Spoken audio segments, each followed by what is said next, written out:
Okay, welcome po muli dito sa ating munting YouTube channel at ito ang inyong Pinoy Firearms Instructor na Gunsmith din naman. Okay, pagpasisya ninyo aking boses dahil sa taglamig na ngayon dito sa Kuwait ay usang sipon at ubo.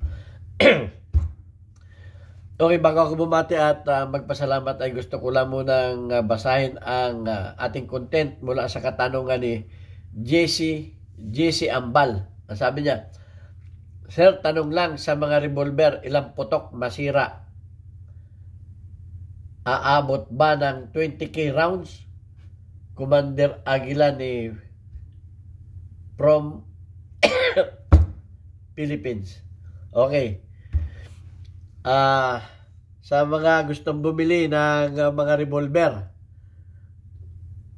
importante ito. At saka sa mga may revolver na, para talakayin na rin natin kung paano masahaba pa ang buhay ng inyong mga revolver. Pero bago yan, ay gusto ko lang muna kayong pasalamatan sa inyong paglalike at pag-share ng ating mga videos dahil nakatulong kayo para dumami ang ating mga subscribers. At maraming salamat doon sa mga hindi nag-skip ng ads dahil nakatulong naman kayo doon para madagdagan yung ating revenues dahil ang ating YouTube channel ay inilalaan para sa mga beneficiaries natin na 6 na estudyante na anak ng mga single parent. At maraming salamat din sa mga nagpadala dito sa ating GCash number. Huwag po ninyong tawagan yan para bumili ng baril. Wala po kami pinagbibiling baril. Tresorera ko po yung aking anak. Mag-message lamang kayo dyan kung kayo ay may paabot na tulong sa ating mga beneficiaries. Kaya maraming salamat kay Sir Noli Peace America sa muli mong pagpaabot ng tulong sa ating mga estudyante na kapuspalan. Okay, so ayan, punta na tayo sa sa mga revolver. Okay, sa aking experience, itong aking experience sa mga revolver. Kung kayo ay bibili ng revolver, ay ang piliin na ninyo ay yung all steel, pati frame ay steel kasi meron na rin ngayon. Although may mga na rin ngayon may mga polymer na rin na mga frame na revolver. Merong aluminum alloy. Pero sa experience namin hindi tumagal yung mga ang tumagal sa amin ay mga all steel. Particularly itong Taurus at Smith & Wesson. Ayan. Sa aming experience ay mahigit na 30k ang rounds ang inaabot bago magkamero ng major repairs. Okay. Ang paano namin nare-record yan? Baka sabihin, paano ninyo na-record yan? Kasi ang bawat purchase ng bala namin dito sa range, kung ikaw ay puputok dito, ang pinakang minimum ay 15 rounds. Isang purchase ng bala, hindi ka makakabili dito ng tingi-tingi. Basta 15 rounds. So, tinatara yan kung ilang customer na at kung ilang beses siyang nag-purchase. So, nabibilang namin yan. Ngayon, pag umabot na yan ng 30k, quota na yan. Hindi na namin binibilang yan. So, umaabot dito sa aming experience na 30k, believe it or not, bago magkamero pag yan ay nagkamero na ng major repairs, ay ini-stop na yan ang pagka-counting yan. So, ano yung mga nagiging major repairs namin? Hindi ko lang nadala dito. Ang kalimitan namin nagiging major repairs dito ay itong barrel dito ay nadideform dito. Ang dahilan, yung hand niya ay napupudpod o umiiksi at itong kanyang ratchet o kanyang bulaklak, kung may tumatawag na bulaklak, ay minsan kumakabyus na. So minsan ay pumuputok ng hindi nakatapat, kumbaga medyo lihis ng konti. So nasisira itong entrada ng kanyang barrel dito. Ito. Ito at saka sa dami ng sa lakas na rin ng side blast, kasi may side blast dito yan, nasisira ito. Ito nasisira. Dahil mayroong escape gas yan dito dito. May escape gas yan dito. So yun, sa dami na nang naiputok, Yun ang kalimitan na nagkakamero ng ano. At meron na rin naman kaming nag-crack dito. Meron na rin kami nag-crack dito. Yan. At meron ding nag-crack dito. O tsaka dito. Meron na rin nag-crack. Dahil nga ang sadi nun ay sa lakas ng pressure, tapos madumi na ang iyong ano, dahil kasi minsan ang revolver pinipilahan sa madumi na yung barrel niya dyan. Siyempre pag madumi na yung barrel, yung bala niya mahirap nang ilabas yan kasi madumi na nga So nahirapan yung pressure, ito ang napapwersa, ito nasisira yan, isa yan, yung paglilinis. So yan ang mga karanasan namin sa revolver. Yung iba, mga minor lang, yun ang mga major na nasisira sa aming mga revolver. Dahil sa katagalan na. Yung hand, yun yung, ito yun yun yung tumataas na ganun, dito, tumataas yan pag kinakalabit mo. Subukan natin kalabitin Yan ko itong ano. Yun gumagalaw, makikita ninyo gumagalaw ito. Ayan Yun Kaya kung baka sabihin naman ninyo, hindi original yan, bakit nakakalabit mo ng nakalabas yung bula? Kasi hindi mo makakalabit yan pag nakalabas ng bula. Kasi ito, ina-atras ko ito. Pag hindi mo ina-atras yan, hindi mo makakalabit yan kasi maraming magagaling dyan Yan, ina-atras ko lang ito, saka ko ngayon kakalabitin yan. Kakalabitin mo. Pero kung hindi mo ito ina-atras, itong release, pang-release ng bula, hindi mo makakalabit yan. Kasi nga original yan. May video na rin tayo yan. So, ayan ang mga nagiging major na sira sa ano. So, yan ay experience ko. Experience namin yan dito sa range. Kasi ang dami namin na dito ang revolver. At marami na rin talaga kaming nasira na revolver dito. Mantakin mo, 20 years na ako dito. O nasa 20 years na yung mga baril namin. Siyempre may mga nasira na din yan. May mga nakagarahe na rin. Kasi pagka major na ang sira, hindi na namin, meron nga kaming mga ano namin, split emission namin na mahabang baril, pinuputol ko na dito yun Tapos nag-retreat ako ng panibago, pinuputol ko na yung pag nasira na to. Pag nasira, may video ako nun pag nasira na to, puputulin ko na to. Tapos mag-adjust ako ng 3 dito, ipapasok ko ulit yan. Tapos mag-adjust uli ako dito. So, paiksi ng paiksi kaya nga yung mga mahaba namin na long barrel namin na revolver, mixi na Sa yun ang mga major repair namin. So, yan. At, kung hindi kayo naniniwala sa akin, tingnan natin ang Google. At saka ito pa, yung mga old model na revolver, lalo na yung mga vintage, mas matitibay yun.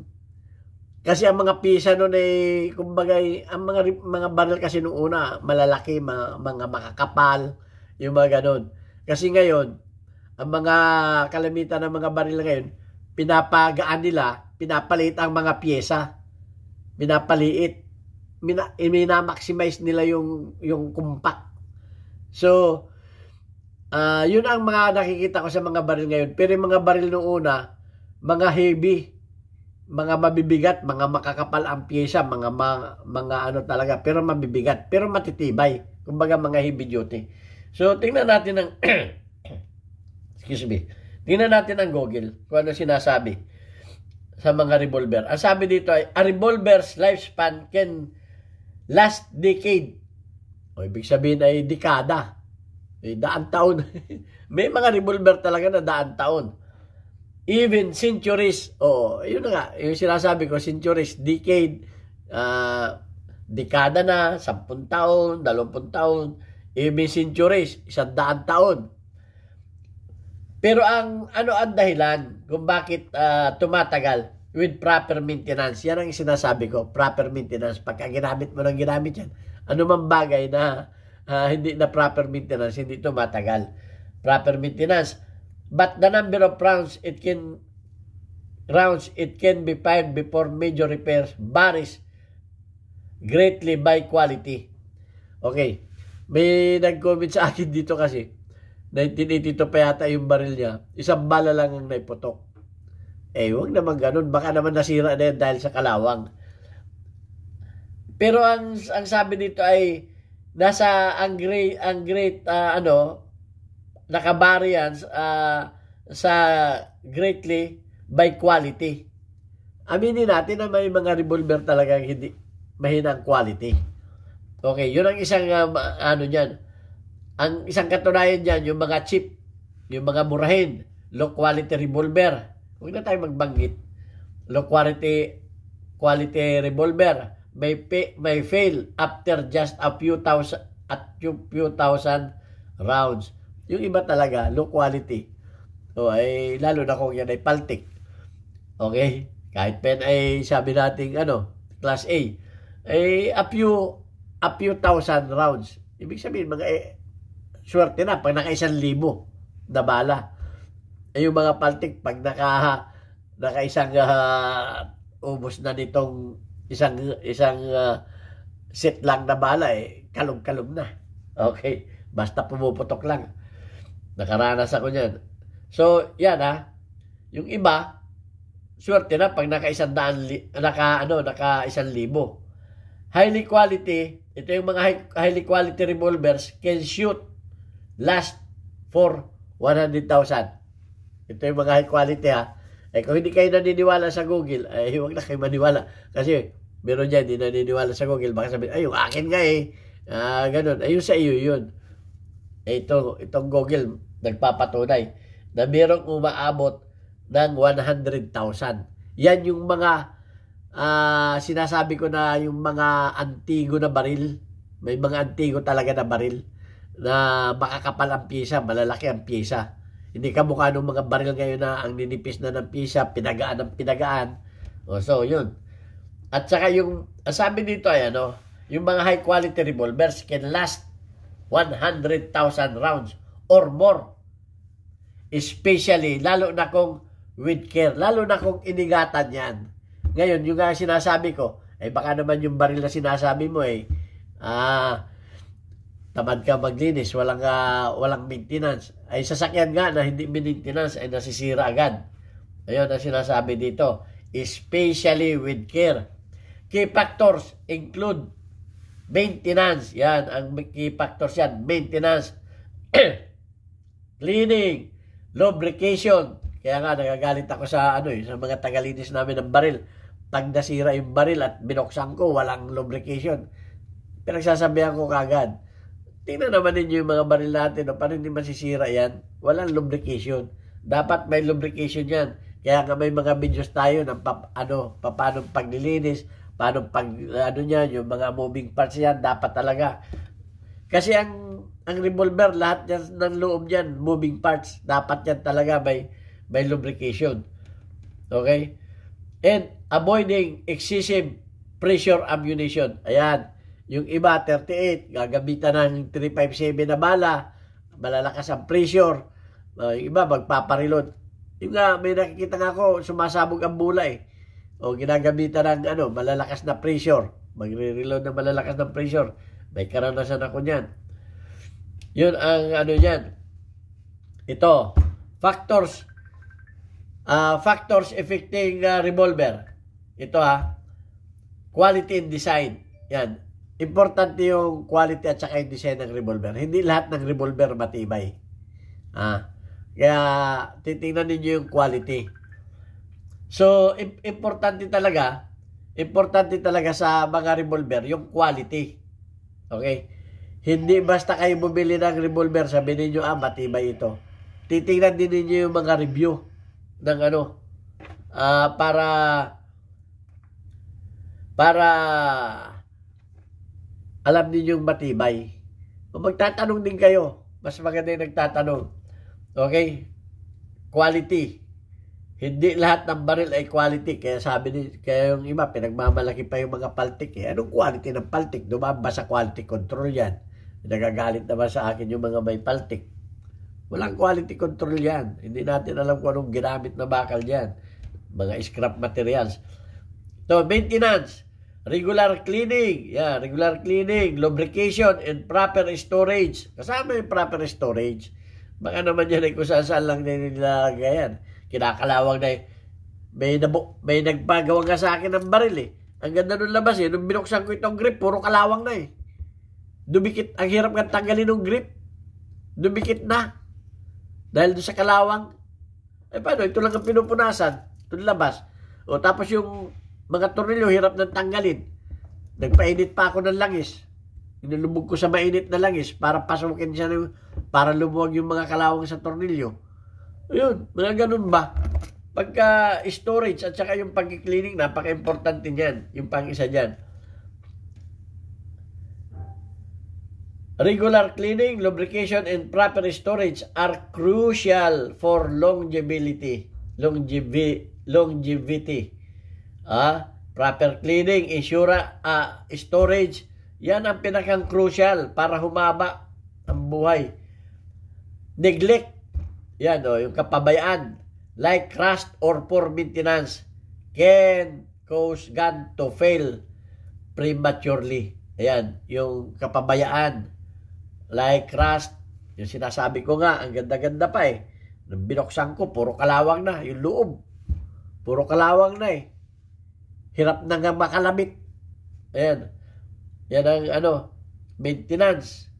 Can cause gun to fail prematurely. Premature ang pagkasira ng inyong baril. Okay? Ito, sa ammunition naman, using a high pressure. Ito, gumagamit ng mga high pressure. Hand-loaded ammunition, yun, yung mga nag-reload. Ammunition can accelerate wear on a revolver's frame and internal component. Yan. Nagkakamero ngayon yan ng mga kalog-kalog. Yung mga internal component yan. Leading to a shorter lifespan. Yun ang nagiging dahilan para umigsi yung lifespan ng inyong mga baril. Sticking to standard loads can help prevent the firearms. Yung standard load lang, mag-stick tayo doon sa standard load lang para ma-preserve yung ating mga firearms. Ito ang mga wear and tear. Timing issues. Ito yung mga timing issues. Yung mga habula, hindi na nagtatiming. Hindi na. Ito nakalagay dito. Timing issues. Overtime parts like the hand and cylinder can wear down, leading for timing problems where the cylinder is not properly aligned when fired. This can cause accuracy issues and potential damage. Ito yung sinasabi ko. Yung hand. Yung pinaliwanag ko kanina. At saka yung timing ng ratchet. Pag hindi na yan nagtatapat. Yan ang nangyayari. Nagkakamiro na ng wear and tear issues. Yung mga timing yan. Okay? Napaliwanag ko na kanina. Frame stretching. Ito yung sinasabi ko. Frame stretching. Yung nagkakrak dito. Yan. Yan dito. Repeated use of a hot load can use the firearms to stretch. Yan. Yung mga hindi dapat na mga bala na i-stretch. Which affect the revolver's timing and can cause cylinder bending. Ayan. May kita nyo yung cylinder niyan. Hindi na naka-align dito. Pag tinignan niyo dito yung yung gap niyan dito, ay malaki na ang gap dito. Malaki na ang gap dito. Dito maliit ang gap. Tumungo na yung o di kaya tumingala na itong cylinder. Yan. Repairs. Ito. While parts can be replaced, a cracked frame is often considered the end of the gun's life because the frame is generally considered the frame itself. Yan, sa mga repairs, pagka na-crack na ito, kaya marami kami nag-crack na dito, hindi na namin ginamit. Dahil ang frame ng revolver ay considered na yan na isang barrel na yan. Pag yan ang na-crack. So, yan. Okay, medyo mahaba na tayo. At ito ang expected service life. Ito. High quality revolvers. Yan. Dapat talaga high quality revolvers. As well maintained, high quality revolvers can easily last 14 years, thousands of rounds. and potentially over 100,000 before requiring major repairs. Yan yung sinasabi ko na kanina. Average lifespan, ito. Ang average, ito ha, yung iba talaga, baka sabihin naman ninyo lahat ba ay ganun? Hindi. Meron talagang quality at merong lifespan. Ang lifespan, average lifespan ito. The shooter get tired of a gun and train it long before reaches mechanical limits. Yung iba, ng mga shooter, nagsasawa na, hindi na nga umaabot doon sa tinitrain na nila, binibinta nila bago umabot pa yung mechanical limits. May mga mechanical limits talaga yan. Ito, yung average revolver. The average revolver in the hand of a regular shooter may reach, ito yung mga regular shooter, may reach 30,000 rounds. Kamukha namin dito. Yan ang aming basihan. 30,000 rounds. Kuta na. Kumbaga, boundary na. Okay. 30,000 rounds before needing significant work but can be pushed much further. Pero, 30,000 rounds, kuta na, boundary na, pero, aabot pa ng more. Yan ang So, yan. Malagay ko marami tayong paliwanag. So, ito ang sinasabi dito, hindi lahat ng revolver. Baka naman sabihin ninyo, bakit yung revolver ko? Baka tamad ka maglinis. Baka tamad ka baka pabaya ka. O baka yung revolver mo yung mahinang klase. Kaya hindi nga pare-pareho. Okay, so yan, ang paliwanag dyan. At kung hindi ninyo pinaniniwalaan ang Google, wala na akong magagawa. Ako, naniniwala ko dyan dahil karanasan ko yan yan ang experience ko yan Kaya yan ay pinaniniwalaan ko. Pero, yung iba, hindi naniniwala sa Google, wala na. Ayan ang ating basihan Okay, so, sana yung mga payo dyan ay sundin natin para mahabayin pa natin yung mga buhay ng ating mga baril. Okay, at shout out do sa ating mga mga masigasig na mga member. Sino ba itong mga ito? Tingnan natin kung mga sino. Ang ating community spotlight ngayon. Okay, napalitan na. Si Joran de Pilotero, shout out sa iyo, Joran de Pilotero. Meron kang 47 engagement. Shout out kay Chocolate_boy. Meron kang 34 engagement. Magaganda ang comment nito, si Chocolate. Nababasa ko. Shout out din kay Norman Paul, 53 engagement. Shout out kay Don Rani, Genioretics. Okay? Meron ka 16 engagement at shout out kay Rinaldo Arsenio. Meron ka 72 engagement. Okay? Maraming salamat sa inyo at shout out sa mga kababayan ko sa Pinamalayan Oriental Mindoro. Meron na tayo dyan bagong Papa Burger. Buy one, take one dyan. Halaga 40 pesos lang. At marami pang pagkain kayong ma-aabil dyan. At 24/7 bukas yan. Kahit brown out, may generator. Okay, maraming salamat sa inyo. God bless.